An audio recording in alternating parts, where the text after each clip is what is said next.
ਇਹ ਬੇਸਿਕਲੀ ਜਿਹਨੇ ਪਹਿਲੀ ਵਾਰ ਘਰ ਲੈਣਾ ਜੀ ਉਹਦੇ ਲਈ ਬਹੁਤ ਜ਼ਰੂਰੀ ਹੈ ਜੀ। ਓਕੇ, 3-4 ਕੁ ਪਲਾਨ ਨੇ ਜਿਹੜੇ government like first time home ਬਾਇਰ ਦੇ ਕੋਈ ਬੈਨੀਫਿਟ ਸਾਰੇ ਖਤਮ ਹੋ ਜਾਂਦੇ ਆ। ਨਵਾਂ ਘਰ ਆ, ਤੁਹਾਡਾ ਪਹਿਲਾ ਘਰ ਆ, ਤੁਹਾਡੀ ਪ੍ਰਾਇਮਰੀ ਰੈਜ਼ੀਡੈਂਸ ਆ, ਤੇ ਯੂਜ਼ਡ ਘਰ ਤੁਸੀਂ ਪਰਚੇਜ਼ ਕਰਦੇ ਆ ਉਹ ਆ ਕਿ $770 ਤੱਕ ਦਾ ਤੁਹਾਨੂੰ ਪ੍ਰੋਪਰਟੀ ਟੈਕਸ ਦੇ ਵਿੱਚੋਂ ਰੀਬੇਟ ਮਿਲ ਜਾਂਦਾ। ਤਾਂ ਕੋਈ ਮੈਜਿਕ ਨਹੀਂ ਆ, ਬਟ ਮੈਟਰ ਨਹੀਂ ਕਰਦਾ ਕਿੱਥੇ ਘਰ ਲੈਣਾ। ਇਹਦੀ ਕੋਈ ਲਿਮਟ ਰੱਖੀ ਹੋਈ ਆ ਉਹਨਾਂ ਨੇ? ਹਾਂਜੀ, ਇਹਦੀ ਜਿਹੜਾ FHSA ਅਕਾਊਂਟ ਆ ਇਹ ਕਦੋਂ ਕੁ ਸਟਾਰਟ ਕੀਤਾ ਗਵਰਨਮੈਂਟ ਨੇ? ਪਿਛਲੇ ਸਾਲ ਸ਼ੁਰੂ ਹੋਇਆ ਜੀ। ਪਹਿਲੀ ਵਾਰ ਘਰ ਖਰੀਦਣਾ ਉਹਦੇ ਲਈ ਇੱਕ ਸੀਕੁਐਂਸ ਜ਼ਰੂਰੀ ਹੈ ਜੀ।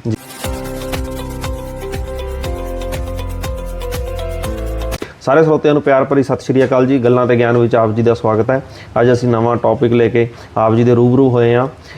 ਅੱਜ ਅਸੀਂ ਗੱਲ ਕਰਾਂਗੇ ਫਸਟ ਟਾਈਮ ਹੋਮ ਬਾਇਰ ਵੀ ਆਪਾਂ ਕਿਵੇਂ ਕੈਨੇਡਾ ਦੇ ਵਿੱਚ ਪਹਿਲਾ ਘਰ ਲੈਣਾ ਤੇ ਕਿਹੜੀਆਂ ਚੀਜ਼ਾਂ ਦਾ ਧਿਆਨ ਰੱਖਣਾ। ਤੇ ਮੋਸਟਲੀ ਤੁਸੀਂ ਬਹੁਤ ਵੀਡੀਓ ਦੇਖੀਆਂ ਹੋਣਗੀਆਂ YouTube ਤੇ ਜੋ ਵੀ ਸੋਸ਼ਲ ਮੀਡੀਆ ਤੇ, ਬਟ ਕਿਤੇ ਨਾ ਕਿਤੇ ਉਹ ਹਰ ਇੱਕ ਤੇ ਲਾਗੂ ਨਹੀਂ ਹੁੰਦੀਆਂ, ਜਾਂ ਤੁਹਾਨੂੰ ਮਤਲਬ ਜਦੋਂ ਤੁਸੀਂ ਸੁਣਦੇ ਆ ਉਦੋਂ ਤਾਂ ਬਹੁਤ ਵਧੀਆ ਲੱਗਦਾ, ਬਟ ਜਦੋਂ ਤੁਸੀਂ ਗਰਾਊਂਡ ਤੇ ਜਾ ਕੇ ਉਸ ਤੇ ਕੰਮ ਕਰਦੇ ਆ, ਉਹ ਚੀਜ਼ ਰੈਡੀ ਕਰਦੇ ਆ ਤੇ ਉਹ ਚੀਜ਼ਾਂ ਨਹੀਂ ਪਰਫੈਕਟ ਹੈ ਨਾ ਤੁਹਾਡੇ ਨਾਲ ਘਰ ਲੈਣ ਵਾਸਤੇ ਐਕੂਰੇਟ ਹੁੰਦੀਆਂ। ਸੋ ਆਪਾਂ ਅੱਜ ਗੱਲਬਾਤ ਕਰਾਂਗੇ ਪ੍ਰੋਫੈਸਰ ਸੁਖਜਿੰਦਰ ਸਿੰਘ ਜੀ ਦੇ ਨਾਲ। ਸੋ ਪਹਿਲਾਂ ਤਾਂ ਬਹੁਤ ਸਵਾਗਤ ਹੈ ਜੀ ਆਪ ਜੀ ਦਾ ਗੱਲਾਂ ਤੇ ਗਿਆਨ ਵਿੱਚ। ਅੱਜ ਦਰਸ਼ਕਾਂ ਨੂੰ ਦੱਸੋ ਸਭ ਤੋਂ ਪਹਿਲੇ ਵੀ ਫਸਟ ਟਾਈਮ ਹੋਮ ਬਾਇਰ ਦੇ ਜਾਂ ਕਿਹੜੀਆਂ ਜੋ ਗੌਰਮੈਂਟ ਨੇ ਗ੍ਰਾਂਟਾਂ ਦਿੱਤੀਆਂ ਜਾਂ ਗੌਰਮੈਂਟ ਨੇ ਬੈਨੀਫਿਟਸ ਦਿੱਤੇ ਆ, ਆਪਾਂ ਉਹਨਾਂ ਬਾਰੇ ਅੱਜ ਗੱਲਬਾਤ ਕਰਾਂਗੇ। ਤੇ ਸਭ ਤੋਂ ਪਹਿਲਾਂ ਦੱਸੋ ਵੀ ਗੌਰਮੈਂਟ ਨੇ ਕਿਹੜੇ ਬੈਨੀਫਿਟਸ ਜਿਹੜੇ ਮੇਨ ਸਭ ਤੋਂ ਹਾਈਲਾਈਟ ਕਰਕੇ ਦੱਸੇ ਜਾਂਦੇ ਆ, ਕਿਹੜੇ ਆ ਮੇਨ ਪੁਆਇੰਟ ਉਹ ਜੀ। ਸੋ ਜਿਹੜੇ ਸਭ ਤੋਂ ਜ਼ਿਆਦਾ ਪੁਆਇੰਟਸ ਨੇ, ਦੇਖੋ ਗੱਲ ਤਾਂ ਇਹ ਆ ਨਾ ਕਿ ਤੁਹਾਡੇ ਤੇ ਕਿਹੜਾ ਲਾਗੂ ਹੁੰਦਾ, ਜਿਸ ਤਰ੍ਹਾਂ ਤੁਸੀਂ ਕਿਹਾ। ਸੋ ਬੇਸਿਕਲੀ ਜੇ ਮੋਟੇ ਤੌਰ ਤੇ ਆਪਾਂ ਗੱਲ ਕਰੀਏ ਤੇ 3-4 ਕੁ ਪਲਾਨ ਨੇ ਜਿਹੜੇ ਗਵਰਨਮੈਂਟ ਜ਼ਿਆਦਾ ਅਨਾਉਂਸ ਕਰਦੀ ਹੈ।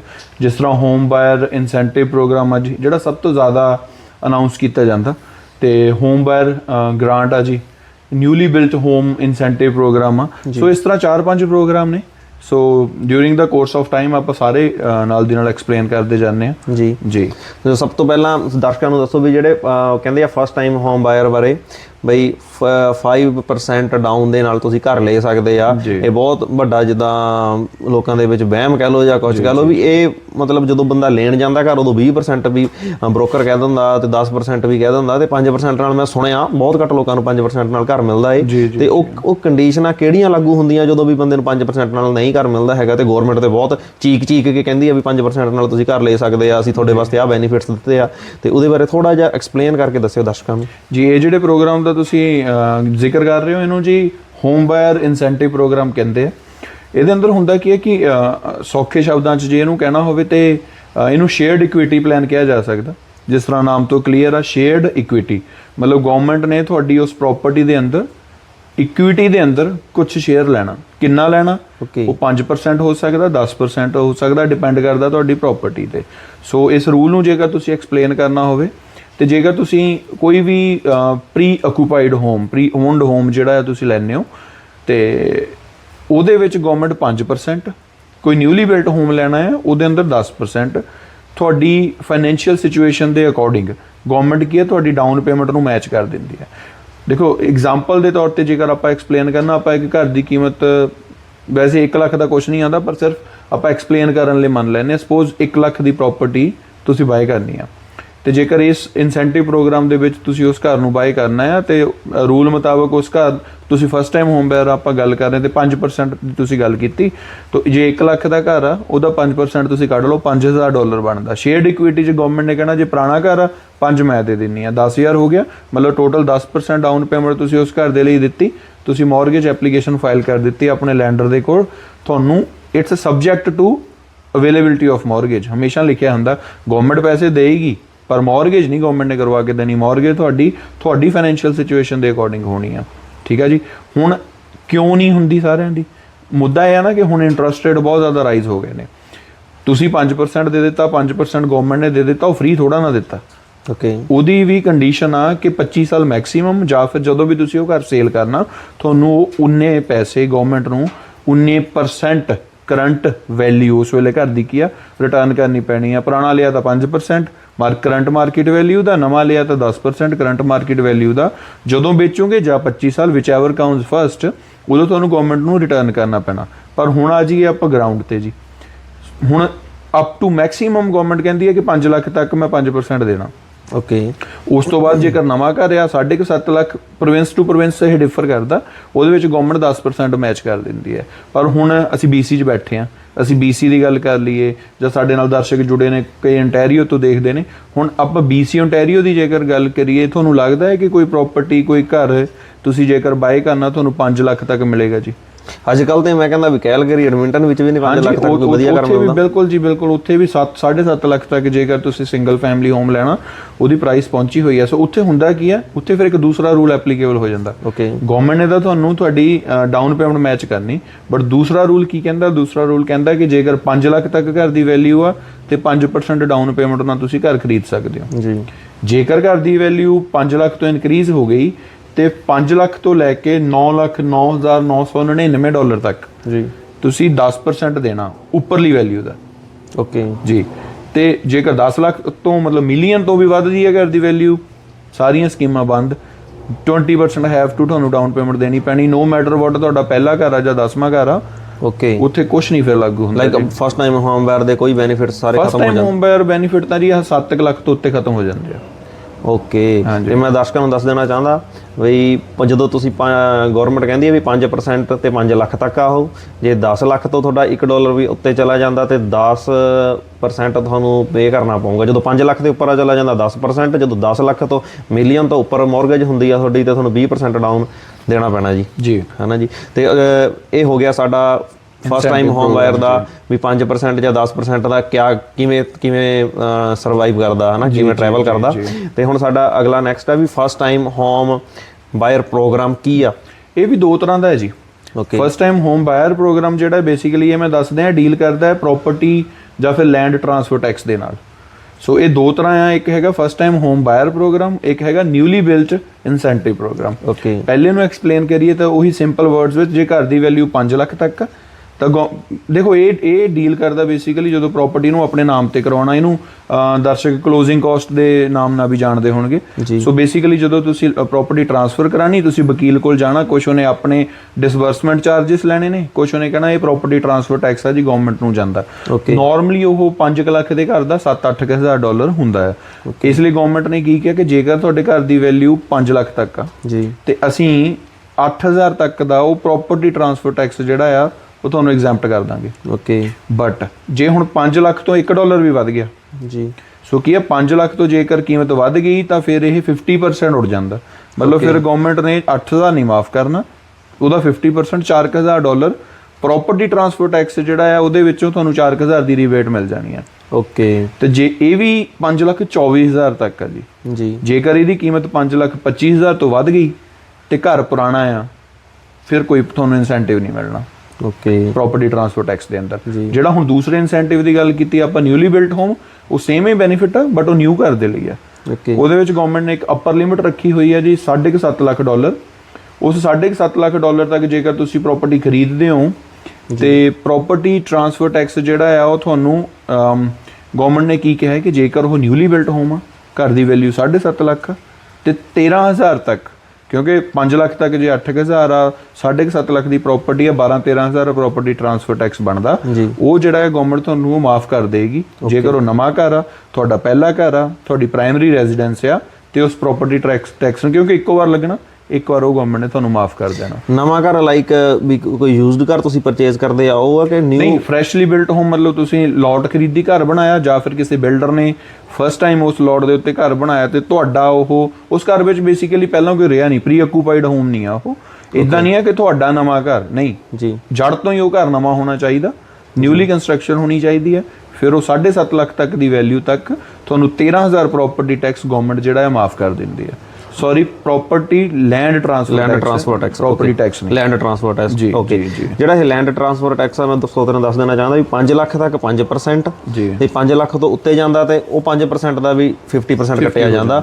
ਤੇ ਜੇ ਤੁਸੀਂ ਨਿਊਲੀ ਬਿਲਡ ਹੋਮ ਦੇ ਵਿੱਚ ਆ ਫਿਰ ਉਹ 7.5 ਲੱਖ ਤੱਕ ਟਰੈਵਲ ਕਰ ਜਾਂਦਾ ਹੈ, ਹੈ ਨਾ ਜੀ। ਠੀਕ ਹੈ ਜੀ। ਤੇ ਇੱਕ ਸਰੋਤਿਆਂ ਨੂੰ ਨੈਕਸਟ ਦੱਸੋ ਵੀ ਹੋਮ ਓਨਰ ਗ੍ਰਾਂਟ ਦਾ ਕੀ? ਜੀ, ਸੋ ਇਹ ਜਿਹੜੀ ਹੋਮ ਓਨਰ ਗ੍ਰਾਂਟ ਆ ਜੀ, ਇਹ ਬੇਸਿਕਲੀ ਡੀਲ ਕਰਦੀ ਹੈ ਪ੍ਰਾਪਰਟੀ ਟੈਕਸ ਦੇ ਨਾਲ।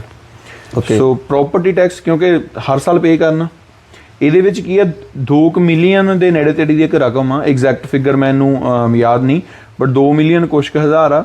ਉਨੇ ਕੁ ਤੱਕ ਜੇਕਰ ਉਹ ਤੁਹਾਡੀ ਪ੍ਰਾਈਮ ਰੈਜ਼ੀਡੈਂਸ ਆ, ਇੱਕੋ ਹੀ ਘਰ ਆ ਤੁਹਾਡੇ ਕੋਲੇ, ਉਹਦੇ ਵਿੱਚ ਤੁਸੀਂ ਰਹਿ ਰਹੇ ਹੋ ਤੇ ਉਹ ਤੁਸੀਂ ਫਸਟ ਟਾਈਮ ਹੋਮ ਬਾਇਰ ਮਤਲਬ ਤੁਸੀਂ ਉਹ ਖਰੀਦਿਆ ਸੀ, ਤੇ ਤੁਹਾਨੂੰ ਉਸ ਪ੍ਰੋਪਰਟੀ ਦੇ ਪ੍ਰੋਪਰਟੀ ਟੈਕਸ ਦੇ ਵਿੱਚੋਂ 500 ਤੋਂ ਲੈ ਕੇ $770 ਆਮ ਸ਼ੋਰ BC ਦੇ ਵਿੱਚ ਹੈ, $770 ਤੱਕ ਦਾ ਤੁਹਾਨੂੰ ਪ੍ਰੋਪਰਟੀ ਟੈਕਸ ਦੇ ਵਿੱਚੋਂ ਰੀਬੇਟ ਮਿਲ ਜਾਂਦਾ। 3-4 ਪ੍ਰੋਗਰਾਮ ਨੇ ਇਹਦੇ। ਪ੍ਰੋਪਰਟੀ ਟੈਕਸ ਤੋਂ ਪਹਿਲਾਂ ਤੁਹਾਨੂੰ ਡਿਕਲੇਅਰ ਕਰਨਾ ਪੈਂਦਾ ਕਿ ਤੁਸੀਂ ਖੁਦ ਰਹਿ ਰਹੇ ਹੋ, ਰੈਂਟ ਤੇ ਦਿੱਤਾ ਹੈ ਜਾਂ ਕੀ ਆ। ਉਹ ਗ੍ਰਾਂਟ ਦੇ ਵਿੱਚੋਂ 500 ਤੋਂ ਲੈ ਕੇ $770 ਮੈਕਸਿਮਮ ਤੱਕ ਤੁਹਾਨੂੰ ਪ੍ਰੋਪਰਟੀ ਟੈਕਸ ਚੋਂ ਹਰ ਸਾਲ ਆਏ, ਸੋ ਤੁਹਾਨੂੰ ਉਹ ਰੀਬੇਟ ਮਿਲ ਜਾਂਦੀ ਹੈ ਜੀ। ਓਕੇ, ਇਹ ਹੋਮ ਓਨਰ ਗ੍ਰਾਂਟ ਆ ਜਿਹੜੀ ਗਵਰਨਮੈਂਟ ਕਹਿੰਦੀ ਹੈ ਵੀ ਹੋਮ ਓਨਰ ਗ੍ਰਾਂਟ ਦਵਾਂਗੇ ਆਪਾਂ, ਤੇ ਉਹ ਜ਼ਿਆਦਾ ਨਹੀਂ $500-700 ਹਰ ਈਅਰ ਦੇ ਮੈਟਰ ਕਰਦਾ ਫਿਰ ਵੀ ਹਰ ਸਾਲ, ਕਿਉਂਕਿ ਜਿਸ ਤਰ੍ਹਾਂ ਦੀ ਇਕਨੋਮੀ ਆ ਤੁਹਾਨੂੰ $700-500 ਹਰ ਸਾਲ ਉਹਦੇ ਚੋਂ ਰੀਬੇਟ ਮਿਲ ਜਾਂਦੀ, ਸੋ ਮਾਇਨੇ ਰੱਖਦਾ ਹੈ ਜੀ। ਓਕੇ, ਤੇ ਇੱਕ ਜਦੋਂ ਆਪਾਂ ਘਰ ਲੈਂਦੇ ਆ ਜਾਂ ਘਰ ਲੈਣ ਤੇ ਪਹਿਲੇ ਆਪਾਂ ਜਦੋਂ ਟੈਕਸ ਫਾਈਲ ਕਰਦੇ ਆ ਤੇ ਬਹੁਤ ਰੌਲਾ ਪੈਂਦਾ ਵੀ RRSP ਕਰਾਓ, ਜਾਂ ਹੁਣ ਇੱਕ ਨਿਊ ਗਵਰਨਮੈਂਟ ਨੇ ਕੀਤਾ FHSA ਅਕਾਊਂਟ ਖੁਲਾਓ, ਤੇ ਇਹਦੇ ਬਾਰੇ ਥੋੜਾ ਜਿਹਾ ਦੱਸ ਦਿਓ ਦਰਸ਼ਕਾਂ ਨੂੰ। ਬਹੁਤ ਵਧੀਆ ਇਹ ਤੁਹਾਡਾ ਕੁਐਸਚਨ ਆ ਜੀ।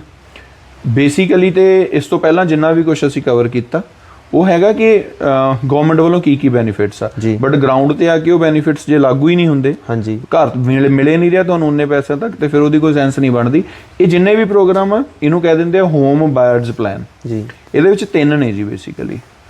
ਸੋ ਪਹਿਲਾਂ 2 ਇੰਸਟਰੂਮੈਂਟਸ ਹੁੰਦੇ ਸੀ, RRSP ਤੇ TFSA। ਓਕੇ, RESP ਆ, ਬਟ ਉਹ ਕਿਉਂਕਿ ਉਹ ਚਾਈਲਡ ਨਾਲ ਤੁਹਾਡੇ ਬੱਚੇ ਦੀ ਪੜ੍ਹਾਈ ਨਾਲ ਡੀਲ ਕਰਦਾ, ਉਹਨੂੰ ਅਸੀਂ ਇਹਦੇ 'ਚ ਕਵਰ ਨਹੀਂ ਕਰ ਰਹੇ। ਇੱਕ ਆਪਾਂ ਵੀਡੀਓ ਬਣਾਵਾਂਗੇ ਹੋਰ, ਮੈਂ ਦਰਸ਼ਕਾਂ ਨੂੰ ਦੱਸ ਦੇਣਾ ਚਾਹੁੰਦਾ ਕਿ RRSP ਤੇ RESP ਜੀ, ਹਨਾ, ਵੀ ਇਹਨਾਂ 'ਚ ਡਿਫਰੈਂਸ ਕੀ ਹੈ, ਤੇ ਆਪਾਂ ਦੱਸਾਂਗੇ ਨੈਕਸਟ ਵੀਡੀਓ 'ਚ ਦੱਸਾਂਗੇ ਜ਼ਰੂਰ। ਇਹਦੇ ਵਿੱਚ ਬੜੀ ਕਨਫਿਊਜ਼ਨ ਆ, ਹਰ ਇੱਕ ਨੂੰ ਕਨਫਿਊਜ਼ਨ ਆ ਵੀ ਸਾਨੂੰ RRSP ਕਰਾਉਣਾ ਚਾਹੀਦਾ ਕਿ RESP ਕਰਾਉਣੀ ਚਾਹੀਦੀ ਆ। TFSA ਵੀ ਰੱਖ ਲਓ ਤੁਸੀਂ, TFSA ਵੀ ਹੋ ਗਿਆ, ਹਾਂਜੀ। ਤੇ ਐਵੇਂ ਮਿਊਚੁਅਲ ਫੰਡ ਬਾਰੇ ਵੀ ਆਪਾਂ ਅਲੱਗ ਬਣਾਵਾਂਗੇ ਵੀਡੀਓ ਦੇ ਬਾਰੇ, ਤੇ ਚਲੋ ਕੰਟੀਨਿਊ ਕਰੋ ਆਪਾਂ ਅੱਗੇ ਜੀ। ਉਹ ਸੋ ਗੱਲ ਆਪਾਂ ਉਹੀ ਕਰ ਰਹੇ ਹਾਂ ਕਿ ਇਹ 3-4 ਪਲਾਨਸ ਨੇ। ਹੋਮ ਬਾਇਰਸ ਪਲਾਨ ਇਹਨੂੰ ਇਸ ਲਈ ਕਹਿੰਦੇ ਆ ਕਿ ਜਿਹਨੇ ਪਹਿਲੀ ਵਾਰ ਘਰ ਖਰੀਦਣਾ ਉਹਦੇ ਲਈ ਇੱਕ ਸੀਕੁਐਂਸ ਜ਼ਰੂਰੀ ਹੈ ਜੀ। ਜਿਹੜੇ ਜਿਸ ਤਰ੍ਹਾਂ ਅਸੀਂ ਗਾਈਡ ਕਰ ਰਹੇ ਹਾਂ ਨਾ, ਇਹਨੂੰ 4 ਤੋਂ 5 ਸਾਲ ਲੱਗਦੇ ਨੇ। ਇਹ ਕੋਈ ਮੈਜਿਕ ਨਹੀਂ ਆ, ਬਟ ਜੇਕਰ ਤੁਸੀਂ 4 ਤੋਂ 5 ਸਾਲ ਸਟ੍ਰੈਟੇਜੀ ਬਣਾ ਕੇ ਇਸੇ ਤਰੀਕੇ ਨਾਲ ਵਰਕ ਕਰੋਗੇ ਤਾਂ ਤੁਸੀਂ 5 ਸਾਲਾਂ ਦੇ ਵਿੱਚ ਮੈਟਰ ਨਹੀਂ ਕਰਦਾ ਕਿੱਥੇ ਘਰ ਲੈਣਾ, ਆਪਣੀ ਫਾਈਨੈਂਸ਼ੀਅਲ ਸਿਚੁਏਸ਼ਨ ਦੇ ਅਨੁਸਾਰ ਉਹ ਘਰ ਜਿਹੜਾ ਬਾਏ ਕਰ ਸਕਦੇ ਹੋ। ਪਹਿਲਾਂ ਗੱਲ ਕਰ ਲੈਂਦੇ RRSP ਦੀ, ਜ਼ਿਆਦਾ ਐਕਸਪਲੇਨ ਆਪਾਂ ਉਸ ਵੀਡੀਓ 'ਚ ਕਰ ਦਾਂਗੇ, ਬਟ ਇਹ ਜਿਹੜਾ ਪਲਾਨ ਹੈ ਗਵਰਨਮੈਂਟ ਦਾ ਪਲਾਨ ਬਣਿਆ ਸੀ ਕਿ ਰਜਿਸਟਰਡ ਰਿਟਾਇਰਮੈਂਟ ਸੇਵਿੰਗਸ ਪਲਾਨ, ਨਾਮ ਤੋਂ ਕਲੀਅਰ ਆ ਕਿ ਸੇਵਿੰਗਸ ਕਰਨੀ ਹੈ ਕਾਹਦੇ ਵਾਸਤੇ, ਰਿਟਾਇਰਮੈਂਟ ਦੇ ਲਈ। ਬਟ ਗਵਰਨਮੈਂਟ ਕੀ ਕਹਿੰਦੀ ਹੈ, ਪਹਿਲੀ ਵਾਰ ਇੱਕੋ ਵਾਰ ਪਹਿਲਾ ਘਰ ਤੁਸੀਂ ਲੈਣਾ ਤੇ $35,000 ਉਸ RRSP ਦੇ ਵਿੱਚੋਂ ਤੁਸੀਂ ਵਿਦਡਰਾਅ ਕਰ ਸਕਦੇ ਇੱਕ ਵਾਰ। ਓਕੇ, ਆਉਣ ਵਾਲੇ 15 ਸਾਲਾਂ 'ਚ ਉਹ ਰਿਟਰਨ ਕਰਨਾ, ਕੋਈ ਪੈਨਲਟੀ ਨਹੀਂ, ਕੋਈ ਚਾਰਜ ਨਹੀਂ, ਕੋਈ ਇੰਟਰਸਟ ਨਹੀਂ, ਨਥਿੰਗ। ਅੱਛਾ, ਤੁਹਾਡਾ ਪੈਸਾ ਹੈ, ਤੁਸੀਂ ਆਪਣੇ ਵਾਸਤੇ ਯੂਜ਼ ਕਰਨਾ, ਤੇ ਫਿਰ 25 ਸਾਲਾਂ ਦੇ ਵਿੱਚ ਗਵਰਨਮੈਂਟ ਨੂੰ ਰਿਟਰਨ ਵੀ ਕਰਨਾ। 15 ਸਾਲਾਂ ਦੇ ਵਿੱਚ। ਅੱਛਾ, 15 ਸਾਲਾਂ ਦੇ ਵਿੱਚ ਤੇ ਉਸੇ ਅਕਾਊਂਟ ਦੇ ਵਿੱਚ ਰਿਟਰਨ ਕਰਨਾ, ਉਸੇ ਅਕਾਊਂਟ ਦੇ ਵਿੱਚ, ਹਾਂਜੀ। ਤੇ ਇਹਦਾ ਫਾਇਦਾ ਕੀ ਹੋਇਆ ਫਿਰ? ਫਾਇਦਾ ਇੱਕ ਤਾਂ ਜੀ RRSP ਜਿਹੜੀ ਹੈ ਟੈਕਸ ਡਿਡਕਟੇਬਲ ਆ, ਟੈਕਸ ਡੈਫਰਡ ਨਹੀਂ ਹੈ, ਟੈਕਸ ਡਿਡਕਟੇਬਲ ਆ। ਤੁਹਾਡੀ ਸਪੋਜ਼ ਲੱਖ ਤੋਂ ਵੀ ਇਨਕਮ ਵੱਧ ਗਈ, ਤੁਹਾਡੀ ਬ੍ਰੈਕਟ ਵੱਡੀ ਹੋ ਰਹੀ ਆ, ਇੱਕ ਤਾਂ ਤੁਹਾਡੀ ਬ੍ਰੈਕਟ ਥੱਲੇ ਆ ਜਾਣੀ, ਤੁਸੀਂ ਪੈਸੇ ਆਪਣੀ ਸੇਵਿੰਗ ਕਰ ਰਹੇ ਹੋ ਰਿਟਾਇਰਮੈਂਟ ਦੇ ਲਈ, ਇੱਕ ਤਾਂ ਤੁਹਾਨੂੰ ਟੈਕਸ ਜਿਹੜੇ ਕਰੰਟ ਈਅਰ ਦੀ ਤੁਹਾਡੀ ਗ੍ਰੋਸ ਆ ਉਹਦੇ ਤੇ ਘੱਟ ਪੇ ਕਰਨਾ ਪੈਣਾ, ਠੀਕ ਹੈ ਜੀ। ਇੱਕ ਤੁਹਾਡੇ ਕੋਲ ਪੈਸੇ ਜੁੜ ਰਹੇ ਆ, ਸੋ ਇਹ 2 ਫਾਇਦੇ ਨੇ। ਇੱਕ ਤਾਂ ਟੈਕਸ ਡਿਡਕਟੇਬਲ ਹੈ, ਮਤਲਬ ਜਦੋਂ ਪੈਸਾ ਜਮ੍ਹਾਂ ਕਰਾ ਰਹੇ ਹੋ ਤੁਹਾਨੂੰ ਗ੍ਰੋਸ ਦੇ ਉੱਤੇ ਘੱਟ ਪੈਸਾ ਦੇਣਾ ਪੈ ਰਿਹਾ, ਕਿਉਂਕਿ ਉਹੀ ਪੈਸਾ ਤੁਸੀਂ ਰਜਿਸਟਰਡ ਰਿਟਾਇਰਮੈਂਟ ਸੇਵਿੰਗ ਪਲਾਨ ਦੇ ਅੰਦਰ ਯੂਜ਼ ਕੀਤਾ। ਬਟ ਹੁਣ ਘਰ ਲੈਣ ਦੇ ਲਈ ਅਪ ਟੂ 35,000 ਉਹ ਤੁਸੀਂ ਕਢਾ ਕੇ ਯੂਜ਼ ਕਰ ਸਕਦੇ ਹੋ ਜੀ। ਦੂਸਰਾ ਪਲਾਨ ਜਿਹਦੀ ਆਪਾਂ ਗੱਲ ਕਰ ਰਹੇ ਹਾਂ ਉਹ ਨਾਰਮਲੀ ਟ੍ਰੈਡੀਸ਼ਨਲ ਪਹਿਲਾਂ ਤੋਂ ਚੱਲ ਰਿਹਾ ਜੀ। 18 ਸਾਲ ਦੀ ਤੁਹਾਡੀ ਏਜ ਹੋਣੀ ਚਾਹੀਦੀ ਹੈ, ਤੁਸੀਂ BC 'ਚ ਜਾਂ ਜਿਹੜਾ ਵੀ ਤੁਹਾਡਾ ਪ੍ਰੋਵਿੰਸ ਆ ਉਹ 'ਚ ਰਹਿੰਦੇ ਹੋਣੇ ਚਾਹੀਦੇ ਹੋ, ਫਿਰ ਤੁਸੀਂ ਖਿਲਾ ਸਕਦੇ ਹੋ tax free saving account. Okay, ਇਹ ਜ਼ਿਆਦਾ ਡੀਟੇਲ ਵਿੱਚ ਨਾ ਜਾਈਏ, ਵੈਸੇ 3 ਤਰ੍ਹਾਂ ਦਾ ਹੁੰਦਾ। ਇੱਕ ਜਗ੍ਹਾ ਨਾਰਮਲੀ ਪੈਸੇ ਜਮ੍ਹਾਂ ਕਰਾ ਸਕਦੇ ਹੋ, ਇੱਕ ਜਗ੍ਹਾ ਤੁਸੀਂ ਮਿਊਚੁਅਲ ਫੰਡ ਇਕੁਇਟੀ ਵਗੈਰਾ ਖਰੀਦ ਸਕਦੇ ਹੋ, GICs ਵਗੈਰਾ ਖਰੀਦ ਸਕਦੇ ਹੋ। 2-3 ਤਰ੍ਹਾਂ ਦਾ ਹੈ, ਉਸ ਵੀਡੀਓ 'ਚ ਆਪਾਂ ਐਕਸਪਲੇਨ ਕਰ ਦਾਂਗੇ। ਬਟ ਘਰ ਲੈਣ ਦੇ ਲਈ ਇਹ ਵੀ ਜਿਹੜਾ ਟੂਲ ਆ ਬਹੁਤ ਕਾਰਗਰ ਸਾਬਤ ਹੋਇਆ ਆ, ਟੈਕਸ ਫ੍ਰੀ ਸੇਵਿੰਗ ਅਕਾਊਂਟ ਜੀ। ਇੱਕ ਕਿਸਮ ਨਾਲ ਇਹ ਬਿਲਕੁਲ ਤੁਸੀਂ ਕਹਿ ਲਓ ਕਿ ਇਨਵਰਸਲੀ ਪ੍ਰੋਪੋਰਸ਼ਨਲ ਆ ਕਾਹਦੇ, RRSP ਦੇ। RRSP ਹੈਗਾ ਟੈਕਸ ਡਿਡਕਟੇਬਲ, ਇਹ ਹੈਗਾ ਟੈਕਸ ਡੈਫਰਡ। ਓਕੇ, RRSP 'ਚੋਂ ਜਦੋਂ ਤੁਸੀਂ ਪੈਸੇ ਕਢਾਉਣੇ ਆ ਆਪਣੀ ਰਿਟਾਇਰਮੈਂਟ ਵੇਲੇ ਤਾਂ ਉਹਦੇ ਉੱਤੇ ਉਸ ਵੇਲੇ ਕੀ ਰੇਟ ਚੱਲਦਾ, ਤੁਹਾਡੀ ਇਨਕਮ 'ਚ ਜੁੜਨ ਵੇਲੇ ਕਿਹੜੀ ਬ੍ਰੈਕਟ ਤੁਹਾਡੇ ਤੇ ਲਾਗੂ ਹੁੰਦੀ, ਉਨਾ ਟੈਕਸ ਪੈ ਗਿਆ ਜੀ। ਟੈਕਸ ਫ੍ਰੀ ਸੇਵਿੰਗ ਅਕਾਊਂਟ ਦੇ ਅੰਦਰ ਮੈਟਰ ਨਹੀਂ ਕਰਦਾ ਜਦੋਂ ਤੁਸੀਂ ਪੈਸੇ ਕਢਾਉਣੇ ਆ ਕੀ ਇੰਟਰਸਟ ਚੱਲਦਾ, ਕੀ ਬ੍ਰੈਕਟ ਚੱਲਦੀ ਹੈ, ਨਹੀਂ, ਕੋਈ ਇੰਟਰਸਟ ਨਹੀਂ ਹੈ। ਉਹ ਟੈਕਸ ਡਿਡਕਟੇਬਲ ਨਹੀਂ ਆ, ਟੈਕਸ ਡੈਫਰਡ ਆ। ਓਕੇ, ਕਿਉਂਕਿ ਜਦੋਂ ਤੁਸੀਂ ਪੈਸੇ ਜਮ੍ਹਾਂ ਕਰਾਣੇ ਆ ਉਦੋਂ ਤੁਹਾਨੂੰ ਕੋਈ ਮਾਫੀ ਨਹੀਂ ਮਿਲਣੀ, ਤੁਸੀਂ ਗ੍ਰੋਸ ਚੋਂ ਚਾਹੇ 10,000 ਜਮ੍ਹਾਂ ਕਰਾਤਾ, ਉਸ 10,000 ਤੇ ਵੀ ਗਵਰਨਮੈਂਟ ਨੇ ਤੁਹਾਤੋਂ ਟੈਕਸ ਲੈਣਾ। ਓਕੇ ਹਾਂਜੀ, ਪਰ ਉਹ ਐਂਡ 'ਚ ਜਦੋਂ ਤੁਸੀਂ ਕਢਾਉਣੇ ਆ ਜੁੜ ਕੇ, ਉਦੋਂ ਨਹੀਂ ਟੈਕਸ ਪੈਣਾ। ਸੋ ਇੱਕ ਇਹਦਾ ਫਾਇਦਾ ਇਹ ਹੈ ਜੀ ਕਿ ਇਹਦੇ ਅੰਦਰ ਤੁਸੀਂ ਮਿਊਚੁਅਲ ਫੰਡ ਖਰੀਦ ਸਕਦੇ ਹੋ, ਜਿਸ ਤਰ੍ਹਾਂ ਤੁਸੀਂ ਕਲੀਅਰ ਕੀਤਾ ਜੀ। ਤੁਸੀਂ ਕ੍ਰਿਪਟੋ ਵੀ ਖਰੀਦ ਸਕਦੇ ਹੋ, GIC ਖਰੀਦ ਸਕਦੇ ਹੋ, ਮਿਊਚੁਅਲ ਫੰਡ, ਤੁਸੀਂ ਡੈਟ, ਇਕੁਇਟੀ ਡੈਟ, ਕਿਸੇ ਚੀਜ਼ 'ਚ ਵੀ ਡੀਲ ਕਰ ਸਕਦੇ ਹੋ, ਸ਼ੇਅਰਸ ਖਰੀਦ ਸਕਦੇ ਹੋ। ਜੀ। ਬਟ ਅਸੀਂ ਦਰਸ਼ਕਾਂ ਨੂੰ ਇਹ ਸੁਜੈਸਟ ਕਰਨਾ ਚਾਹੁੰਦੇ ਕਿ ਕ੍ਰਿਪਟੋ ਦੇ ਨਾਲ ਬਿਲਕੁਲ ਵੀ ਡੀਲ ਨਾ ਕਰੋ ਜੇਕਰ ਤੁਸੀਂ TFSA ਅਕਾਊਂਟ ਦੇ ਵਿੱਚੋਂ ਕੀ ਹੈ ਕ੍ਰਿਪਟੋ ਖਰੀਦਣੀ, ਕਿਉਂਕਿ ਇਹ ਹੈਗਾ ਟੈਕਸ ਫ੍ਰੀ ਸੇਵਿੰਗਸ ਅਕਾਊਂਟ, ਤੇ ਕ੍ਰਿਪਟੋ ਹਾਈਲੀ ਬਹੁਤ, ਮੈਂ ਕੀ ਕਹਾਂ ਕਿ ਇੰਨੀ ਜ਼ਿਆਦਾ ਸਟੇਬਲ ਨਹੀਂ ਆ। ਸੋ ਤੁਸੀਂ ਜੇਕਰ ਆਪਣੀ ਰਿਟਾਇਰਮੈਂਟ ਲਈ ਜਾਂ ਘਰ ਦੇ ਲਈ ਕੋਈ ਪੈਸੇ ਜੋੜ ਰਹੇ ਹੋ, ਉਹਨੂੰ ਸਟੇਬਲ ਐਸੈਟ ਦੇ ਵਿੱਚ ਰੱਖਣਾ। ਕ੍ਰਿਪਟੋ ਕੀ ਆ ਉਹ ਆਪਾਂ ਫਿਰ ਕਿਤੇ ਐਕਸਪਲੇਨ ਕਰ ਦਾਂਗੇ। ਸੋ ਬੇਸਿਕਲੀ ਇਹ ਹੋ ਗਿਆ ਦੂਸਰਾ ਇਨਸਟਰੂਮੈਂਟ। ਤੀਸਰਾ ਜਿਹੜਾ ਅਪ੍ਰੈਲ ਮੰਥ ਤੋਂ ਨਵਾਂ ਗਵਰਨਮੈਂਟ ਨੇ ਅਨਾਉਂਸ ਕੀਤਾ, ਇਹ ਬੜਾ ਵਧੀਆ ਹੈ ਜੀ, FHSA। ਜੀ ਬਿਲਕੁਲ। ਇਹਨੂੰ ਤੁਸੀਂ ਕਹਿ ਸਕਦੇ it's a combination of TFSA and RRSP। ਇੱਕ ਚੀਜ਼ RRSP ਦੀ ਵਧੀਆ ਸੀ, ਟੈਕਸ ਡਿਡਕਟੇਬਲ, ਇੱਕ ਚੀਜ਼ TFSA ਦੀ ਵਧੀਆ ਸੀ, ਟੈਕਸ ਡੈਫਰਡ। ਇਹ ਦੋਨੋਂ ਚੀਜ਼ਾਂ ਦਾ ਸੁਮੇਲ ਆ ਜੀ। ਜਦੋਂ ਪੈਸੇ ਜਮ੍ਹਾਂ ਕਰਾਣੇ ਆ ਉਸ ਪੈਸੇ ਤੇ ਤੁਹਾਨੂੰ ਟੈਕਸ ਦੀ ਮਾਫੀ ਮਿਲਣੀ ਜੀ, ਜਦੋਂ ਪੈਸੇ ਕਢਾਉਣੇ ਆ ਉਦੋਂ ਟੈਕਸ ਦੇਣਾ ਨਹੀਂ ਪੈਣਾ। ਇਹ ਦੋਨਾਂ ਨੂੰ ਇਕੱਠੇ ਕਰਕੇ ਉਹਨਾਂ ਨੇ FHSA ਬਣਾ ਦਿੱਤਾ, ਇੱਕ ਵਧੀਆ ਚੀਜ਼ ਬਣਾ ਦਿੱਤੀ ਜੀ। ਇਹ ਬੇਸਿਕਲੀ ਜਿਹਨੇ ਪਹਿਲੀ ਵਾਰ ਘਰ ਲੈਣਾ ਜੀ ਉਹਦੇ ਲਈ ਬਹੁਤ ਜ਼ਰੂਰੀ ਹੈ ਜੀ। ਓਕੇ, ਇਹਦੀ ਕੋਈ ਲਿਮਟ ਰੱਖੀ ਹੋਈ ਆ ਉਹਨਾਂ ਨੇ? ਹਾਂਜੀ, ਇਹਦੀ 40,000 ਮੈਕਸਿਮਮ ਲਿਮਟ ਆ ਜੀ। ਪਰ ਈਅਰ ਨਹੀਂ, ਇਹਦੀ ਟੋਟਲ 40,000 ਲਿਮਟ ਆ ਜੀ। ਠੀਕ ਹੈ ਜੀ। ਤੁਸੀਂ ਹੁਣ ਦੇਖੋ ਨਾ, ਸੀਕੁਐਂਸ ਵਾਈਜ਼ ਚੱਲਦੇ ਆ ਆਪਾਂ। ਜੇਕਰ ਕਿਸੇ ਨੇ ਪਹਿਲਾਂ RESP RRSP ਖੁਲਵਾਇਆ ਆ, ਉਹ ਉਹਦੇ 'ਚ ਪੈਸੇ ਕੰਟਰੀਬਿਊਟ ਕਰ ਰਿਹਾ, ਫਿਰ ਇਟਸ ਓਕੇ, ਉਹਨੂੰ ਨਹੀਂ ਕਢਾਉਣਾ। ਕਈ ਲੋਕ ਕੀ ਕਰਦੇ ਆ, ਗਵਰਨਮੈਂਟ ਨੇ ਲਾਂਚ ਕੀਤਾ ਪ੍ਰੋਗਰਾਮ, RRSP 'ਚੋਂ ਚੱਕ ਕੇ FHSA 'ਚ ਪੈਸੇ ਪਾ ਲੈਣੇ ਆ। ਉਹ ਕੰਮ ਨਹੀਂ ਕਰਨਾ, ਕਿਉਂਕਿ ਉਹ ਤੁਹਾਡੀਆਂ ਲਿਮਟਸ ਜਿਹੜੀਆਂ ਉੱਤੇ ਥੱਲੇ ਹੋ ਜਾਂਦੀਆਂ, ਕੰਟਰੀਬਿਊਸ਼ਨ ਲਿਮਟ ਉੱਤੇ ਥੱਲੇ ਹੋ ਜਾਂਦੀਆਂ ਨੇ, ਤੁਹਾਨੂੰ ਯਾਦ ਨਹੀਂ ਰਹਿੰਦਾ, ਤੁਸੀਂ ਉਹਦੇ 'ਚ ਵੱਧ ਪੈਸਾ ਜਮ੍ਹਾਂ ਕਰਾ ਦਿੰਦੇ ਹੋ, ਉਹਦੇ ਉੱਤੇ ਫਿਰ ਤੁਹਾਨੂੰ ਪੈਨਲਟੀ ਲੱਗਦੀ 1% ਹਰ ਮੰਥ RRSP 'ਚ। ਸੋ ਤੁਸੀਂ ਜੇਕਰ RRSP ਖਿਲਾਇਆ ਆ, ਉਹਦੇ ਪੈਸੇ ਨੂੰ ਨਹੀਂ ਛੇੜਨਾ।